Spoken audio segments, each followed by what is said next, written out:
Hello and welcome back to Newsline, brought to you by People's TV. In today's news commentary, we bring you further developments from Iran. Despite strict internet censorship, the names of those killed during the protests are beginning to emerge, and the list is far from short.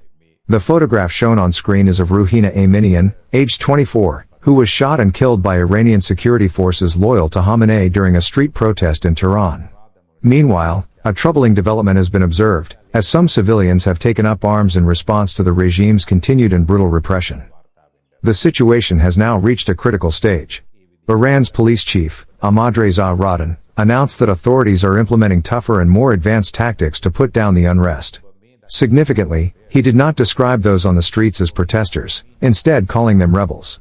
This wording reflects a clear shift in the regime's posture and suggests a readiness to escalate repression, even in the face of growing international scrutiny and pressure. As Iran faces one of the worst internal crises in its history, its parliament met amid growing unrest. During the session, lawmakers were heard chanting "Death to America, Death to Israel," a slogan they have repeated at official events for decades, showing the government's long-standing hostility toward the West. This mindset continues to drive Iran's aggressive stance. The Speaker of Parliament warned that any military action by the United States or Israel would be met with a strong response. He also threatened attacks on U.S. military bases in the region, signaling defiance even as the country struggles with serious internal turmoil.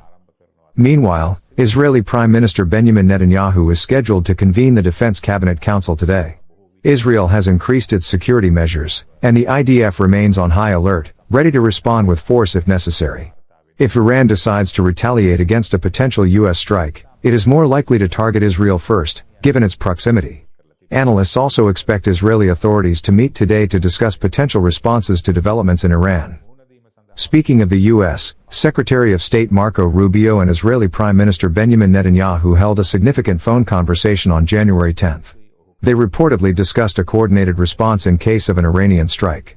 According to reports from Sky News and Reuters, President Donald Trump also met with his top military leaders to review potential strike options against Iran. Analysts argue that intervention by the U.S. and Israel is crucial, as the Iranian regime continues to kill increasing numbers of innocent civilians each night without restraint. This urgency underscores the need for swift action, explaining the recent high-level meetings and discussions. In another development, several major international airlines have suspended flights to Tehran. Carriers such as Lufthansa, Fly Dubai, Turkish Airlines, Pegasus, Qatar Airways, and Australian Airlines are among those that have halted operations. At the same time, Iran has enforced prolonged internet shutdowns, cutting off access for days, a move widely viewed as a violation of basic human rights. These actions, combined with the ongoing violence against civilians, highlight the severity of the situation and underscore the growing calls for the Iranian regime to be held accountable for crimes against humanity. If this report helped you see the situation on the ground clearly, don't keep it to yourself.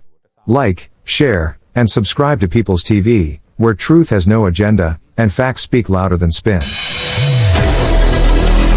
Subscribe us for more details.